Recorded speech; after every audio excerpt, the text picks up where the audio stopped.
हिंदी में यूपीएससी की तैयारी से संबंधित प्रोग्राम्स को देखने के लिए सब्सक्राइब करें स्टडी IQIAS हिंदी। आप सभी का एक बार पुनः स्वागत है स्टडी IQIAS के हिंदी ऑनलाइन प्लेटफॉर्म पर। मेरा नाम है Abhishek Kumar. Geography pre PYQ की सीरीज में अभी हम इकोनॉमिक ज्योग्राफी और ह्यूमन ज्योग्राफी पर आ चुके हैं। इकोनॉमिक ज्योग्राफी और ह्यूमन ज्योग्राफी की दो ऐसी ब्रांचेस हैं जो कि अक्सर कंफ्यूजन क्रिएट करती हैं कि भाई इस ब्रांच से किस प्रकार के क्वेश्चंस आते हैं। अक्सर हम Indian geography, world geography, physical geography, climatology, इनसे आने वाले क्वेश्चंस को भली भांति आधार पर समझते हैं, परंतु जब इकोनॉमिक ज्योग्राफी और ह्यूमन ज्योग्राफी से क्वेश्चन आता है तो हम भ्रमित हो जाते हैं कि ये इकोनॉमी का क्वेश्चन है या फिर करंट अफेयर का क्वेश्चन है। याद रखें, इसी के लिए ये इकोनॉमिक ज्योग्राफी और ह्यूमन ज्योग्राफी की सीरीज भी आपके लिए आवश्यक होती है। ये बात मैं इसलिए बता रहा हूं क्योंकि कुछ स्टूडेंट का ये कहना था कि सर अचानक से ज्योग्राफी में चलते हुए हम इकोनॉमी में कैसे आ गए। भाई हम इकोनॉमी में नहीं आए हैं, हम इकोनॉमिक ज्योग्राफी में हैं। अर्थात ज्योग्राफी के आधार पर वो सभी क्षेत्र जो कि संसाधन के दृष्टिकोण से, परिवहन के दृष्टिकोण से आवश्यक होते हैं, संसाधन में एग्रीकल्चर भी यहाँ पर एड ऑन हो जाता है। ऐसे क्षेत्र जो आवश्यक होते हैं उनका डिस्कशन यहाँ पर होता है और वे सभी टॉपिक जो कि करंट सिनेरियो में चर्चा में रहे हैं उनके बारे में भी हम यहाँ पर डिस्कशन करते हैं। तो मेरी आप सभी से ये रिक्वेस्ट है कि यदि अभी तक आपने इस सीरीज को शेयर नहीं किया है और यदि आप जंप कर वीडियो देख रहे हैं, यानी कि पहला वीडियो देख लिया, फिर 2-3 दिन बाद दूसरा वीडियो देख लिया, सिस्टमैटिक मैनर में वीडियो नहीं देख रहे हैं, तो आप इस सीरीज को पूरा रीड कर सकते हैं, पूरे वीडियो को आप देख सकते हैं। इससे मैं दावे के साथ कहता हूं कि कुछ ना कुछ इंफॉर्मेशन आपको मिलेगी और यूपीएससी में समय के साथ क्वेश्चन पूछे जाने के तरीके में क्या क्या चेंजेस आए हैं, इनको भी आप भली भांति आधार पर समझ सकते हैं। तो इस सीरीज को ज़्यादा से ज़्यादा शेयर करें और बने रहें इस सीरीज में आगे तक।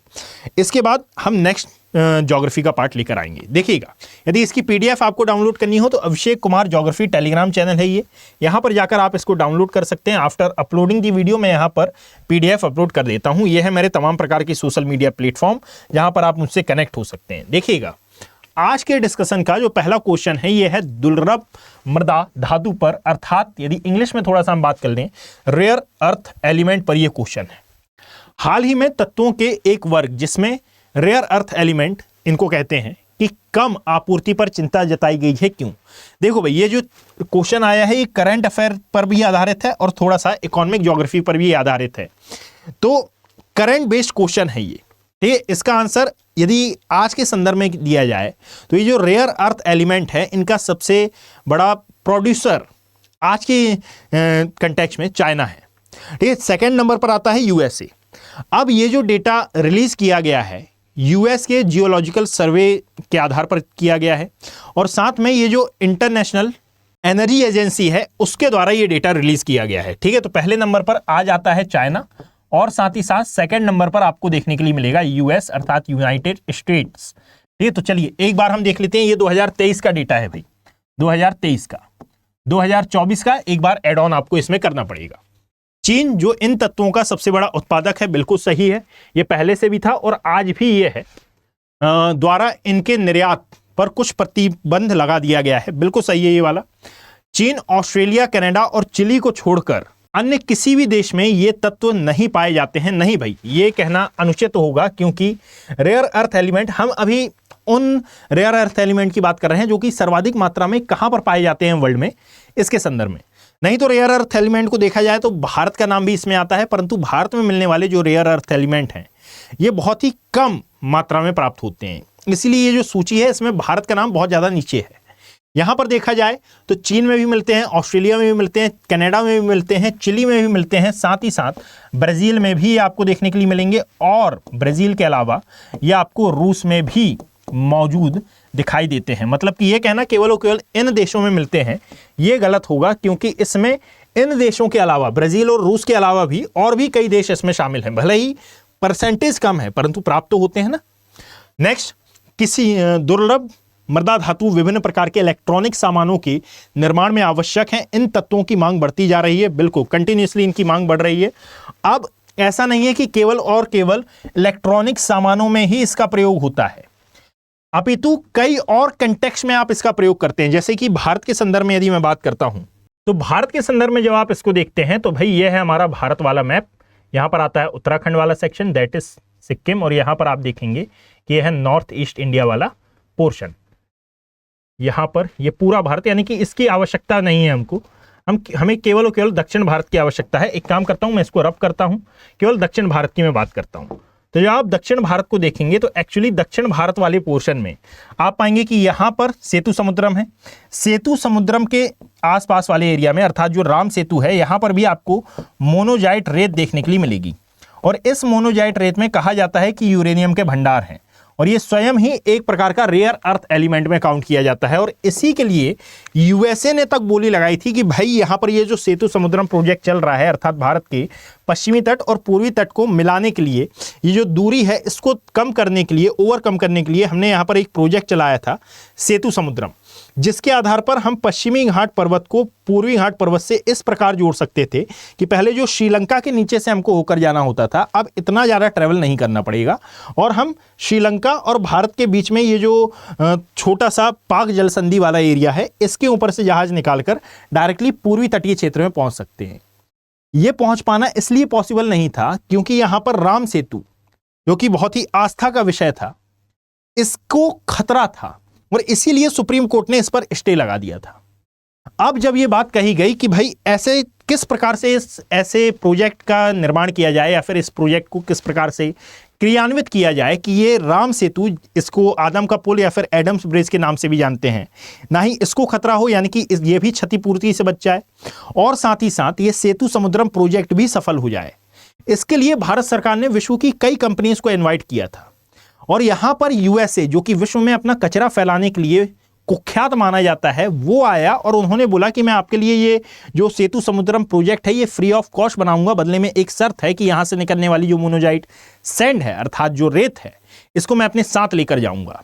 ऐसा क्या था भाई इस रेत में? तो याद रखें कि इस मोनोजाइट रेत में यूरेनियम के प्रचुर भंडार मौजूद दिखाई देते हैं। यूरेनियम हो गया, थोरियम हो गया, यानी कि कहीं ना कहीं उसकी जो मंशा थी ये इन रेयर अर्थ एलिमेंट को प्राप्त करने की थी। और इसीलिए मैंने पहले ही बोला था कि भाई ये रेयर अर्थ एलिमेंट आपको भारत में भी कई एरिया में अलग अलग देखने के लिए मिलेंगे। ऐसा नहीं है कि जो मोनोजाइट रेत है ये केवल और केवल सेतु समुद्रम के आसपास, यानी कि केरल तमिलनाडु के आसपास के तटीय एरिया में ही पाई जाती है, अपितु आंध्र प्रदेश, उड़ीसा, यानी कि जो गोदावरी केजी बेसिन वाला एरिया है, गोदावरी कृष्णा नदियों के डेल्टाई क्षेत्र वाला एरिया है, वहां पर भी ये कुछ मात्रा में प्रेजेंट दिखाई देती है। बहुत अल्प मात्रा में ही सही, परंतु ये गुजरात के तटीय क्षेत्रों में भी आपको मौजूद दिखाई देगी। परंतु मेनली जो फेमस है वो है मन्नार की खाड़ी और पाक जल संधि के आसपास वाला रीजन। ठीक है, तो चलिए यहां पर पूछा गया है कि उपरोक्त में से कौन सा या कौन से कथन सही हैं। तो यहां पर option number C is the right answer, कि भाई केवल और केवल 1 और 3 कथन इसमें सही माने जाएंगे, बाकी का यानी कि जो सेकंड ऑप्शन है ये हमारा रॉन्ग है। नेक्स्ट क्वेश्चन पर चलते हैं, देखिएगा। नेक्स्ट क्वेश्चन है कि कोयले के वृहद सुरक्षित भंडार होते हुए भी भारत क्यों मिलियन टन कोयले का आयात करता है। अब मैं आपके मन में पहले ही ये डाउट क्लियर कर दूं कि आपके मन में आ रहा होगा नो फर्स्ट यूज पॉलिसी के बारे में, कि भाई Bharat no first use policy का प्रयोग करता है।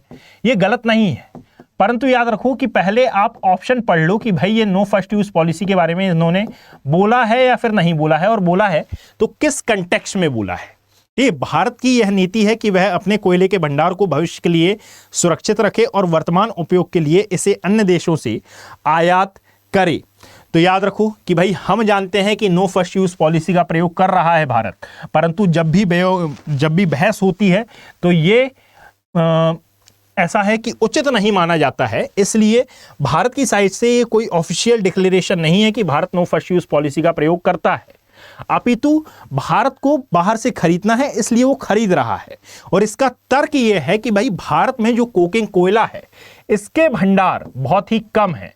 कोकिंग कोयला अर्थात जो कि उच्चतम क्वालिटी का कोयला माना जाता है, इसके भंडार आपको भारत में बहुत ही अल्प मात्रा में दिखाई देंगे। और भारत असल में बिटुमिनस प्रकार का कोयला अपने यहां से निकालता है। यदि मान लीजिए नो फर्स्ट यूज पॉलिसी का प्रयोग भारत कोयले के संदर्भ में कर रहा होता तो बिटुमिनस प्रकार का कोयला भी ये नहीं निकालता। बिटुमिनस निकालता है, परंतु जो अन्य कार्य होते हैं, शोधन के कार्य होते हैं, संयंत्रों के कार्य होते हैं, इनके लिए कोकिंग कोयले का इस्तेमाल किया जाता है। और ये कोकिंग कोयला भारत में बहुत ही अल्प मात्रा में मौजूद है और इसीलिए भारत इनको बाहर से मंगाता है। यानी कि पहला स्टेटमेंट हमारा गलत हो जाएगा इस संदर्भ में, जो सिनेरियो मैंने आपको बताया। भारत के अधिकतर विद्युत संयंत्र कोयले पर आधारित हैं, बिल्कुल सही है, और उन्हें देश से पर्याप्त मात्रा में कोयले की आंतरिक आपूर्ति नहीं हो पाती है। ये बात बिल्कुल सही है कि कोकिंग कोयले के संदर्भ में ये बात कही जा रही है, तो ये वाला स्टेटमेंट हमारा सही हो जाएगा। ठीक है, ये उच्चतम गुणवत्ता के कोयले के अंतर्गत काउंट किया जाता है। इस्पात कंपनियों को बड़ी मात्रा में कोक कोयले की आवश्यकता पड़ती है, जिसे आयात करना पड़ता है। यही बात मैंने स्टार्टिंग में बताई थी, यानी कि उपरोक्त कथनों में से कौन सा या कौन से कथन सही हैं, तो केवल 2 और 3 इसमें सही माने जाएंगे। आगे बढ़ते हैं भाई। भारत की निम्नलिखित फसलों पर विचार करें, यानी कि एक दी हुई है मूंगफली, एक है तिल और एक आता है बाजरा। देखिएगा भाई कि पूछा गया है उपरोक्त में से कौन सा या कौन सी प्रमुखतया वर्षा आधारित फसल है। मूंगफली में आपको बता दूं कि यह भी वर्षा आधारित फसल है, परंतु जनरली यदि आप कृषि से जुड़ाव रखते हैं तो आपको पता होगा इसको अक्सर ग्रीष्म काल में बोया जाता है। परंतु ग्रीष्म काल में, समर सीजन में कब, तो जब ग्रीष्म काल में वर्षा होती है तो ये वर्षा मूंगफली के उत्पादन के लिए बहुत ही ज्यादा उपयोगी मानी जाती है, अर्थात ग्रीष्मकालीन वर्षा यहां पर संबंधित है, तो मूंगफली इसमें तो आ ही जाएगी। ग्रीष्मकाल समझ के ये मत लगा देना कि भाई मूंगफली यहां से कट हो जाएगी, ग्रीष्मकालीन वर्षा इसमें महत्वपूर्ण भूमिका निभाती है, दैट इज वाई ये आएगा। तिल इसमें काउंट की जाती है, ज्वार, बाजरा, रागी ये सब काउंट किया जाता है, यानी कि बाजरा भी होगा, इसके अलावा यदि ज्वार होता तो ये भी होता, रागी होता तो ये भी होता। ये सभी फसलें ग्रीष्मकालीन वर्षा पर आधारित हैं, यानी कि that is option number D, 1, 2 and 3 is the right answer. आगे बढ़ते हैं।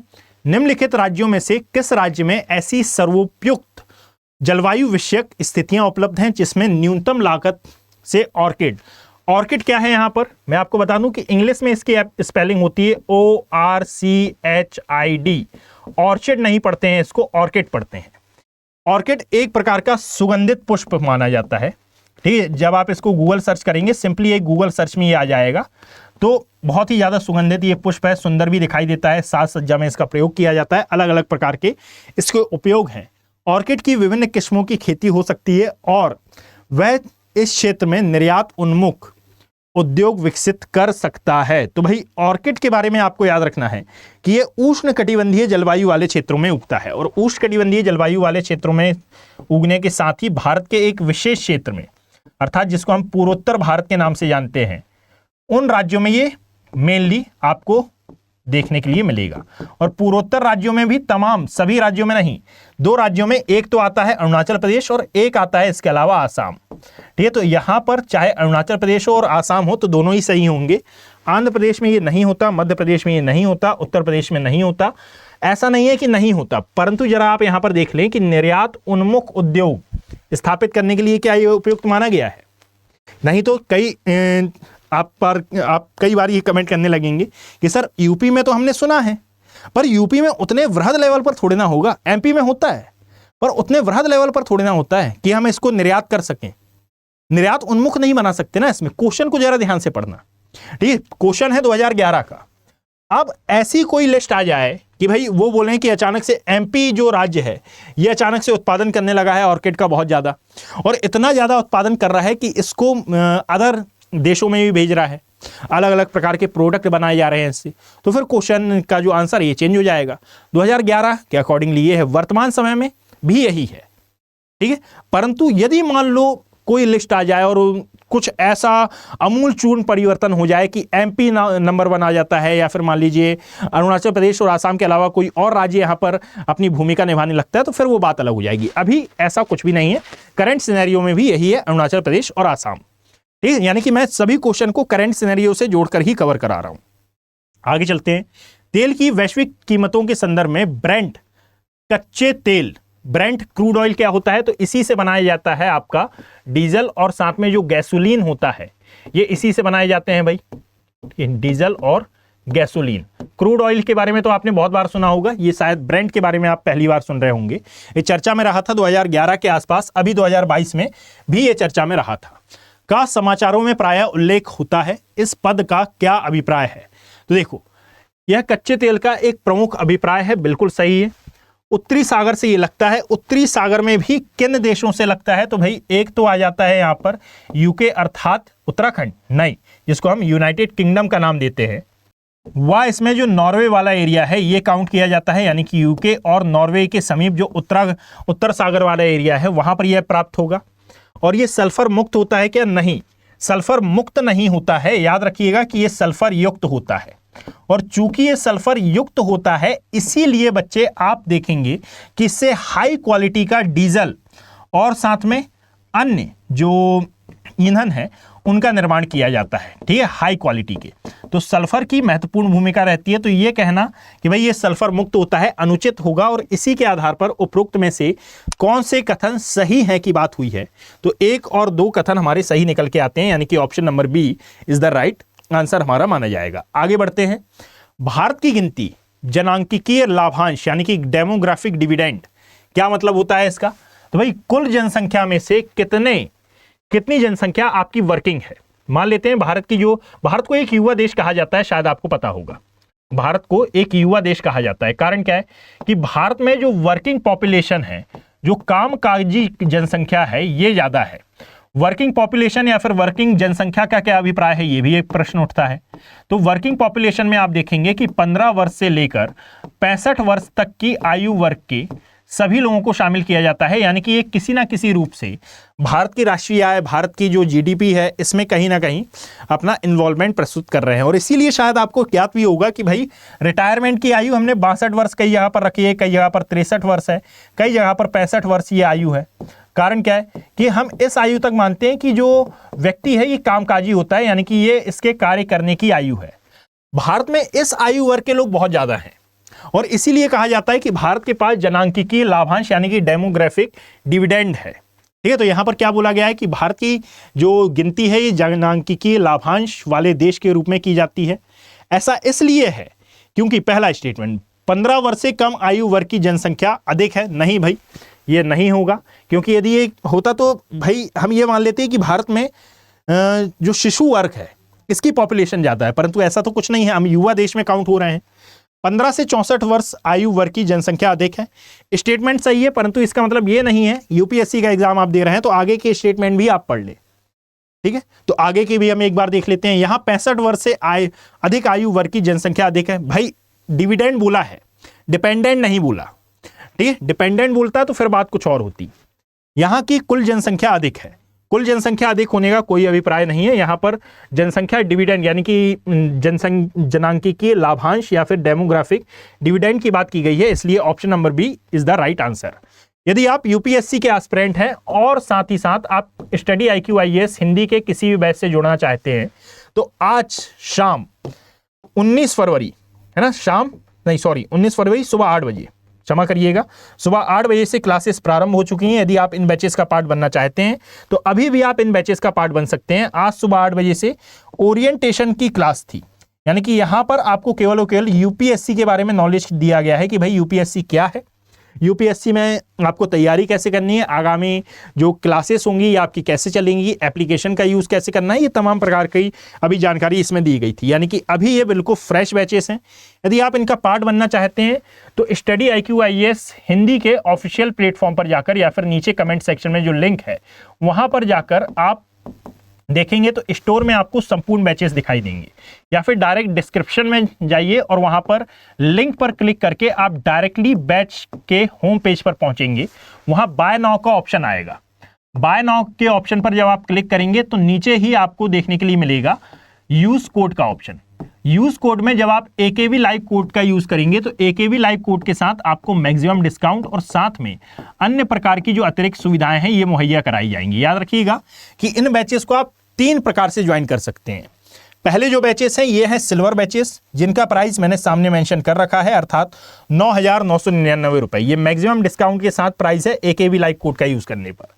जो सेकंड बैच रहेंगे ये रहेंगे गोल्ड बैचेस, और जो थर्ड बैचेस रहेंगे ये रहेंगे बच्चे प्लेटिनम बैचेस। अर्थात इन तीनों के बारे में मैंने कल ही एक सेशन लिया था और तीनों के बारे में मैंने डिटेल एनालिसिस किया था। यदि आपने वो वीडियो नहीं देखा है तो लगभग आधे घंटे का ये वीडियो है जिसमें मैंने बताया था कि सिल्वर के क्या क्या बेनिफिट हैं, गोल्ड के क्या क्या बेनिफिट हैं, प्लेटिनम के क्या क्या बेनिफिट हैं। तो भाई यदि आप ये वीडियो देखना चाहते हैं तो अभी आप जाइएगा और वीडियो सेक्शन में, यानी कि जो होम पेज का वीडियो सेक्शन है वहाँ पर ये वीडियो अवेलेबल होगा कि क्या होना चाहिए IAS का रोड मैप, तो उस वीडियो को जब आप पूरा देखेंगे तो एक एक डाउट आपका क्लियर हो जाएगा कि यूपीएससी की तैयारी कैसे करें, ये जो डाउट्स आते हैं मन में इनको कैसे सॉल्व करें, ये बैचेस कैसे ज्वाइन करना है, तमाम प्रकार के जो डाउट्स हैं ये आपके सॉल्व हो जाएंगे। इन बैचेस का पार्ट आप आज बन सकते हैं, नहीं तो 21 दिसंबर 21 फेब तक आप इनका पार्ट बन सकते हैं। आगे चलते हैं। यदि आपको बुक्स चाहिए हो स्टडी IQ IAS हिंदी की, कि भाई अक्सर ये क्वेश्चन रहता है कि सर हमने तैयारी शुरू कर दी है, सब कुछ कर लिया है, परंतु यदि बुक लिस्ट मिल जाती तो बड़ा अच्छा होता। तो ये 18 बुक्स का सेट भी आपके लिए अवेलेबल है। इसमें भी आपको AKB लाइव कोड का यूज करना है, तो मैक्सिमम डिस्काउंट के साथ ये बुक आपके होम एड्रेस पर डिलीवर कर दी जाएंगी। चलिए आगे बढ़ते हैं। भारत के खनिज संसाधनों के संदर्भ में निम्नलिखित योगों पर विचार करें। खनिज का 90% प्राकृतिक स्रोत कहां पर है? तो भाई तांबे की यदि बात की जाए तो तांबे का प्राकृतिक स्रोत आप देखेंगे झारखंड में। ऐसा नहीं है कि झारखंड में नहीं मिलता, ऐसा बिल्कुल नहीं है कि झारखंड में नहीं मिलता है, ठीक है, परंतु झारखंड के अलावा और भी कई स्टेट्स हैं जिनमें झारखंड से ज्यादा उत्पादित होता है। जैसे लाइक MP है, राजस्थान है, यहां पर झारखंड से ज्यादा आपको मौजूद देखने के लिए मिलेगा, यानी कि 90% अकेला झारखंड में नहीं है। निकेल उत्पादन में देखा जाए तो नो डाउट निकेल उत्पादन में उड़ीसा क्षेत्र नंबर 1 पर आता है, 92% तक ये उत्पादित करता है। ये आगे बढ़ते हैं। टंगस्टन, ये केरल में, तो भाई ये केरल में नहीं मिलता, केरल के अलावा ये सभी जगह पर मिलेगा। यानी कि यदि 95% की हम बात करते हैं, 95% आपको कर्नाटक, तमिलनाडु और साथ में ये जो आंध्र प्रदेश वाला एरिया है, यहाँ पर महाराष्ट्र वाले सेक्शन में यहाँ आपको प्रेजेंट देखने के लिए मिलेगा। और रिमेनिंग जो 5% एरिया है ये आपको हरियाणा तथा उसके समीपवर्ती राज्यों में देखने के लिए मिलेगा। यानी कि ये हरियाणा में भी मिलता है, हरियाणा के अलावा तमिलनाडु के तटीय क्षेत्र में भी मिलेगा, उत्तराखंड में भी मिलेगा और वेस्ट बंगाल में। तमिलनाडु 95% में नहीं आएगा, 5% वाले एरिया में आएगा। यहाँ पर तमिलनाडु मेनली जाना जाएगा। चलो आगे बढ़ते हैं। यहाँ पर अच्छा पूछा क्या गया है आगे पढ़ रहे थे हम। उपरोक्त में से कौन सा या कौन से युग्म सही सुमेलित हैं? अब सही सुमेलित हैं की बात की गई है तो भाई यहाँ पर केवल और केवल 2 ऑप्शन आएगा, क्योंकि केवल 2 के बारे में ही यहाँ पर सही तथ्य विद्यमान बताया गया है। राष्ट्रीय पुनर्वास तथा पुनर्स्थापन नीति 2007 के संदर्भ में निम्नलिखित कथनों पर विचार करें। भाई ये जो नीति है ये 11 अक्टूबर 2007 को कैबिनेट से इसको मंजूरी मिली थी। 11 अक्टूबर 2007 को कैबिनेट से इसको मंजूरी मिली थी और साथ ही साथ 31 अक्टूबर 2007 को इसको भारतीय राजपत्र में प्रकाशित किया गया था। भारतीय राजपत्र में इसको प्रकाशित किया गया था, यानी कि ऑफिशियल तौर पर इसको रिलीज कर दिया गया था। ठीक है, इसके संदर्भ में निम्नलिखित कथनों पर विचार करना है और कौन से कथन सही हैं इसकी हमको व्याख्या करना है। देखो भाई, पहला कथन है कि यह नीति केवल उन्हीं व्यक्तियों पर लागू होती है जिनकी भूमि किसी परियोजना के लिए अधिग्रहित की गई है, ना कि किसी दूसरे कारण से अनैच्छिक विस्थापन होने पर। नहीं जी, ये दोनों ही इसके अंतर्गत आते हैं, तो ये वाला स्टेटमेंट रॉन्ग होगा। इस नीति का निरूपण सामाजिक न्याय एवं सशक्तिकरण मंत्रालय ने किया है, ये भी स्टेटमेंट गलत है। अब आप मुझे कमेंट सेक्शन में बताएं कि इसका जो निरूपण किया है ये किस मंत्रालय ने किया है, ये आपका होमवर्क है। कारण ये है कि मैं अभी आज की इस क्लास में किसी भी प्रकार का क्वेश्चन आपको नहीं दूंगा, मैं सभी क्वेश्चन सॉल्व कराऊंगा। केवल और केवल आप इसका आंसर मुझे दें कि भाई इस नीति का निरूपण किस मंत्रालय के द्वारा किया गया है। इसका जो आंसर है यह है ऑप्शन नंबर डी। ठीक है, परंतु ये आपका होमवर्क है, ये आप मुझे कमेंट सेक्शन में बताएंगे। निम्नलिखित कथनों पर विचार करें। शिशु मृत्यु दर जन्म से 1 महीने के अंदर होने वाली शिशु मृत्यु का आकलन करता है। नहीं भाई, 1 साल में 1 वर्ष से कम आयु के कितने चाइल्ड की या फिर कितने बच्चों की मृत्यु हो गई है, इसका आकलन ये करता है। शिशु मृत्यु दर किसी वर्ष में प्रति 100 जीवित जन्मों पर उसी वर्ष में मृत शिशुओं की संख्या है। नहीं, ना तो 1 सही है और ना ही 2 सही है, परंतु स्टेटमेंट आप पढ़ लें यहां पर क्या दिया हुआ है, कौन से सही हैं और कौन से गलत। तो ऑप्शन नंबर डी। कारण क्या है कि हम जनरली ये देखेंगे कि भाई ना ही ये सही है और ना ही ये सही है, हमने लगा के आ गया। ये लाइन हमने पढ़ी ही नहीं कि इसमें हो सकता है कि पूछा गया हो कि कौन से सही नहीं है। ठीक, तो फिर यहां पर अदर ऑप्शन भी आपको मार्क करना पड़ेगा। ठीक, चलो आगे बढ़ते हैं। दादाब एक बहुत बड़ा शरणार्थी शिविर है जो हाल में समाचार में था। कहाँ स्थित है? 2009 की बात है। डायरेक्टली याद रखो कि ये दादाब केन्या से संबंधित है। अभी वर्तमान में इसका कोई भी इंपॉर्टेंस नहीं है, नो इंपॉर्टेंस। हाँ, यदि फिर से चर्चा में रहा तो फिर से ये इंपॉर्टेंट हो जाएगा। ठीक है, तो नो इंपॉर्टेंस मिटा देता हूं, नहीं तो आप इसको भूल ही जाए। ठीक, अभी जैसे चकमा शरणार्थी हमारे यहाँ बहुत ज़्यादा चर्चा में है, सोमालिया के पायरेट्स बहुत ज़्यादा चर्चा में है, ये तमाम प्रकार की चीज़ें।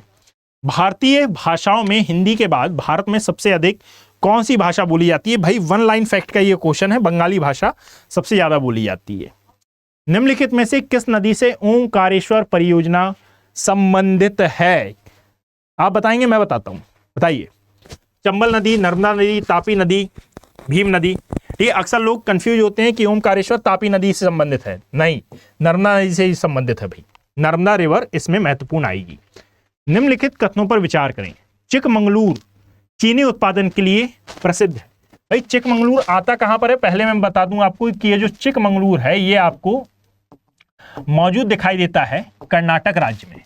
आता कहां पर है? तो कर्नाटक का मैदानी भाग, कर्नाटक का मैदान, जो कि मैदान नहीं है, ये कर्नाटक का पठार है जिसका नाम है मैदान। ये इस क्षेत्र में ही आता है और अपने कॉफी के उत्पादन के लिए ये मुख्य माना जाता है, कॉफी उत्पादन में अपना महत्वपूर्ण स्थान रखता है। यहीं का एक और जिला है जिसको नाम दिया जाता है धारवाड़, और ये जो धारवाड़ है ये लौह एस के उत्पादन में अपना महत्वपूर्ण स्थान रखता है। तो पहला स्टेटमेंट अब मुझे बताने की आवश्यकता नहीं है कि ये गलत हो जाएगा कि भाई ये चीनी उत्पादन में अपना महत्वपूर्ण स्थान रखता है। चलो, मांड्या कॉफी उत्पादक क्षेत्र के रूप में प्रसिद्ध है। मांड्या क्षेत्र का नाम पहले भी आपने सुना होगा। ये गन्ना उत्पादन करने वाले जिलों में काउंट किया जाता है। ये एक जिला है। ये भी कहां पर आता है? ये कावेरी नदी के कावेरी नदी के प्रवाह क्षेत्र में, यानी कि बेसिन एरिया में आपको प्रेजेंट देखने के लिए मिलेगा। तो इसका भी सही उत्तर है कि ना तो एक और ना ही दो, कोई भी इसमें से सही नहीं है। तो भाई आज का ये सेशन यहां पर समाप्त होता है। इतने क्वेश्चन हमने सॉल्व किए। यदि इन क्वेश्चंस में आपको किसी प्रकार का कोई भी डाउट है तो मैं अगेन बता देता हूं कि आप यहां पर मुझसे ज्वाइन हो सकते हैं, और किसी भी प्रकार की सुविधा या फिर आप बैच ज्वाइन करते हैं, बुक्स अपने यहाँ मंगाते हैं, किसी भी बैच को ज्वाइन करने के लिए जब आप AKV लाइव कोड का यूज़ करेंगे तो आपको मैक्सिमम डिस्काउंट और अन्य प्रकार की सुविधाएं आपको मुहैया कराई जाएंगी, जो कि आपके UPSC की जर्नी के लिए बहुत ही ज़्यादा आवश्यक है। तो मिलते हैं ऐसे ही और किसी अन्य इन्फॉर्मेटिव वीडियो के साथ। जब तक के लिए best of luck, have a great day, thank you. Hindi में UPSC की तैयारी से संबंधित प्रोग्राम्स को देखने के लिए सब्सक्राइब करें स्टडी IQ IAS हिंदी।